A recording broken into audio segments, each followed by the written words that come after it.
And we're back once again, ladies and gentlemen, only on it is Last Call. Last Call with the alcohol, only on the Last Call YouTube channel. Now, joining me here, this man will be fighting. Well, it's going to be at the Greenville Marriott in Greenville, South Carolina. He has the dates, the location. He's still waiting on the opponent. We're hoping to find out that and a whole lot more. I give you formerly of UK and now residing in Philadelphia, PA. I give you it's Derek Starling. Derek, so you're fighting this Saturday. It's going to be July 17th. How weird is it, having a fight, having a date, but no opponent yet? It's not weird so per se. I mean, well, I've only had two pro fights before, but it's not really weird. It's just like they have an opponent, but they don't know exactly who yet. I guess I don't know. But it's not weird to me though. So how do you prepare for a fight like this? I mean, when you have a date and everything, I mean, do they give you an idea of like what kind of opponent you're gonna be facing? Do they sort of No, give you you like a you general, no, description? you just train. I just train for whatever I got to train for. There's no real way to be like, oh yeah, like you got this opponent, he's gonna do this, he's gonna do that, because you know in boxing, anything can happen. So you just got to train. You just got to make sure you're on your p's and q's with everything. So it's not like you got to train for one person, specific person. You just got to train to make sure that you're ready to fight. So you turned pro this year. It was all the way back in February.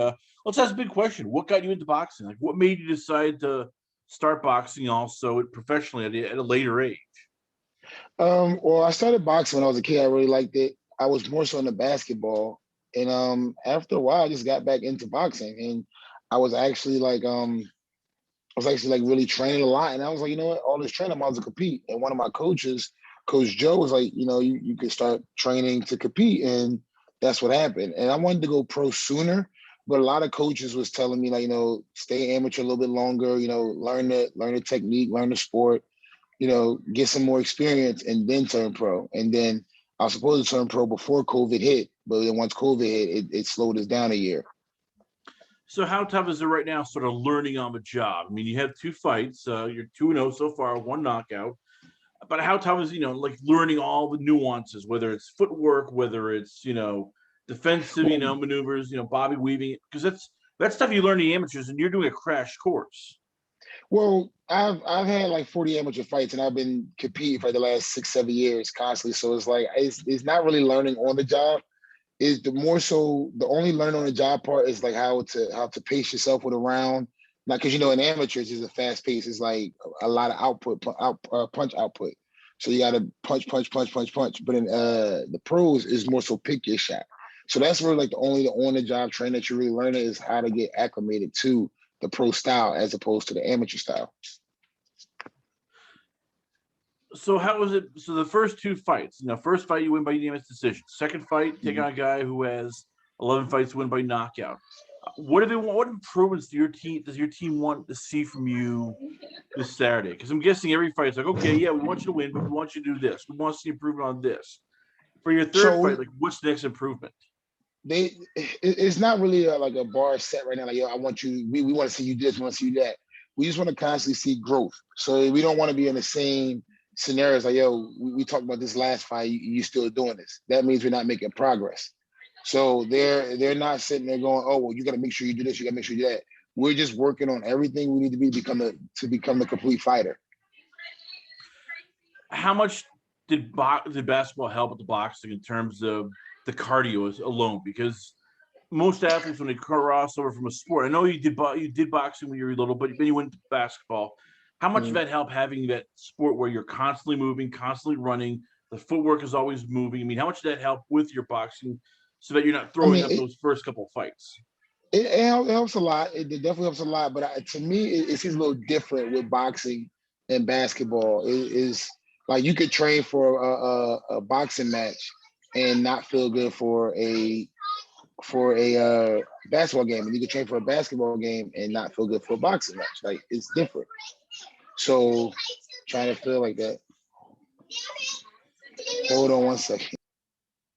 If you're just tuning in, ladies and gentlemen, once again, we are talking with it's Derek Starling. He'll be fighting, as we said, July 17th, only in Greenville Marriott and Greenville, South Carolina. And it's going to be a heavyweight fight here as we're talking with this young man about all things Jose Nunez, Orient Bolds, training. So who's part of, let's say, Team Starling? Who's the corner man, the cut man, the trainer, the man? Right now, my trainer is Coach O. That's Samaya Elliott, and then I got Jose, which is like a manager, and it's just us three. It's just us three right now. So we do everything collectively, and just the three of us. So how did you pick them? I mean, how did Well, you choose them to be part of your team? I've been training with Coach O for like a good 6, 7 years. We've been training together for a while, and I love the way he trains.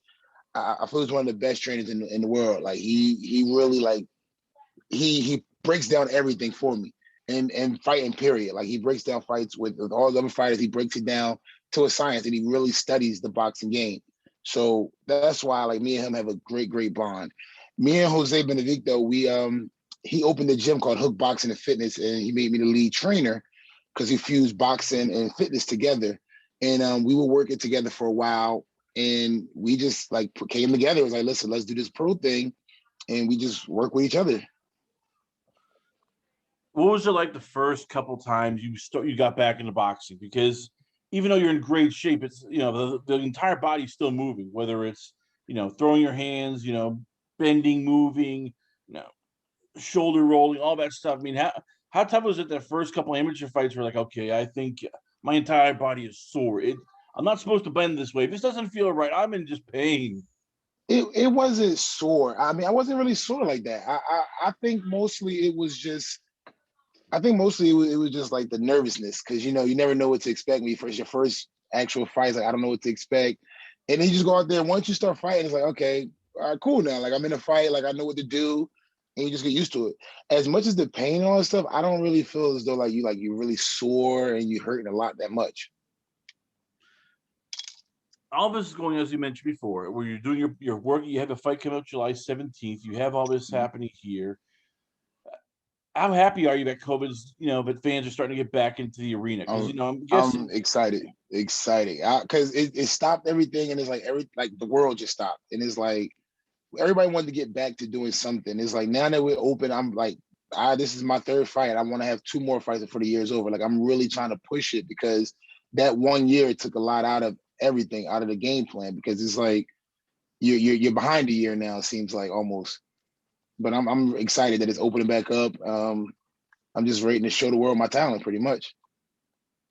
What's the long-term plan? Like, and when I mean long-term, I mean like 2022, 2023, because a lot of these guys are, who are your size, they're coming from the amateurs. They're coming from, a deep amateur background. They have all these fights. They're basically seasoned.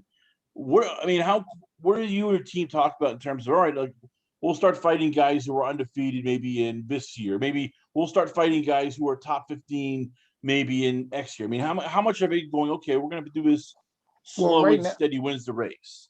yeah, that right now is slow and steady right now. So we're not worried about other guys. We're worried about making sure that we're ready for the next level, the next stage. So we're just working on making sure that we're the complete fighter. Like everything's in order for us to go to the next stage. Because once you get that call, there is no, oh, wait, give us this, give us time, give us that. Like we got to make sure that we're ready. So that when that call comes, we're ready to answer that call.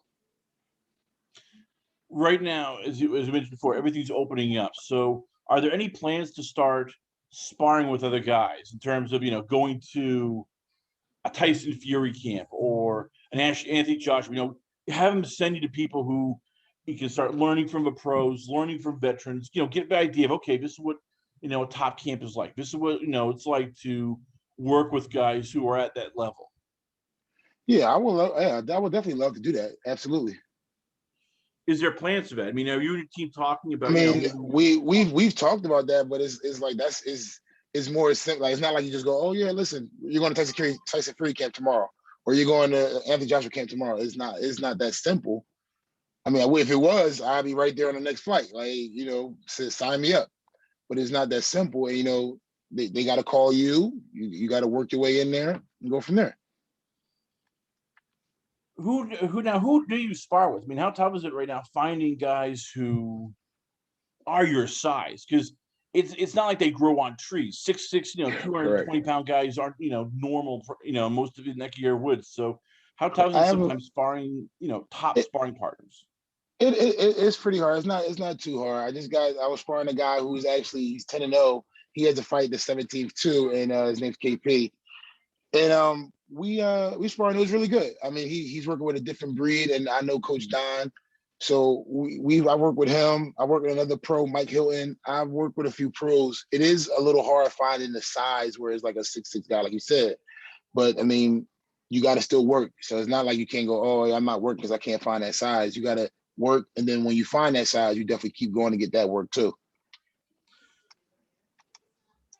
How and it's a silly question, but I've always you have to see this question here. How do you learn to take a punch? Because most people, when somebody's punching, they flinch away, they turn away. We've seen it with a lot of Yeah, athletes cross over. So for you, how long did it take you to get comfortable just going, okay, I'm gonna get hit. it, I just can't, worry about it. I kind of came into boxing like, listen, you're gonna get hit.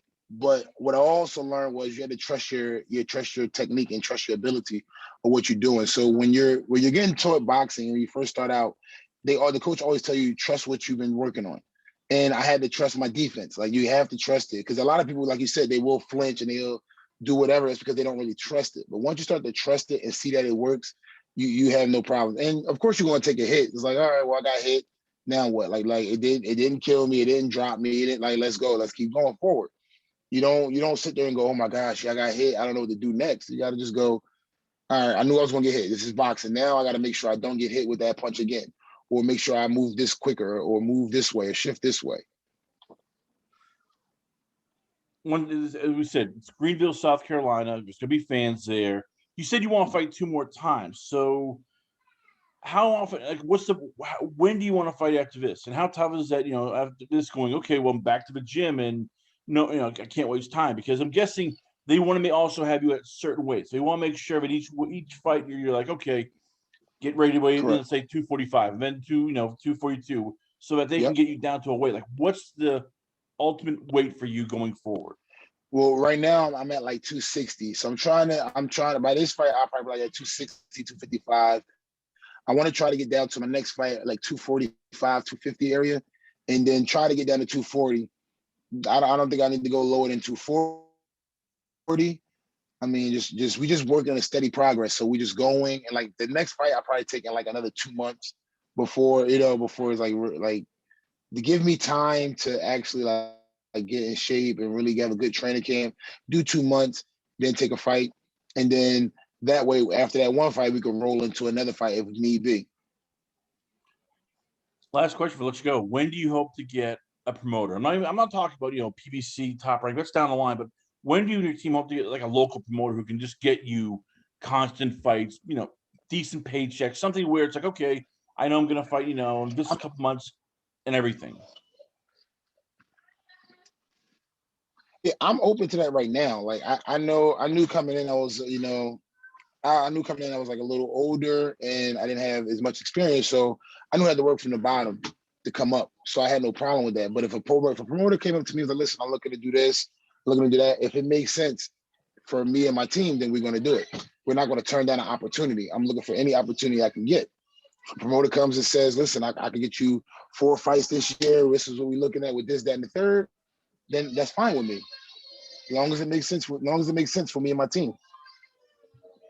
Well, there you have it, ladies and gentlemen. Once again, we are proud to have on the show. He'll be fighting only on July 17th in Greenville, South Carolina. I give you undefeated heavyweight prospect. I'll give you Derek Starling. Now, Derek, before I let you go, where can fans check you out at? Where is the Twitter page, Instagram, the website? Where can fans contact you I'm at? on I'm on Instagram at the real Derek Starling. So it's the THE real REAL Derek DEREK Starling STARLING. On YouTube, you can check me out at Derek Starling. I have a YouTube page. I don't have a Twitter right now. And at hookboxing.com, that's a website you can go to. I have pictures and training videos up there. We have an Instagram at hookboxing. Those are pretty much the social media tags. Derek Starling, ladies and gentlemen, once again, we are proud to have him on the show. Wish him good luck on July 17th. We come back. We got a lot more going on here. Stay tuned for more interviews only on It Is Last Call. Last Call with the Alcohol only on It Is the Last Call YouTube channel.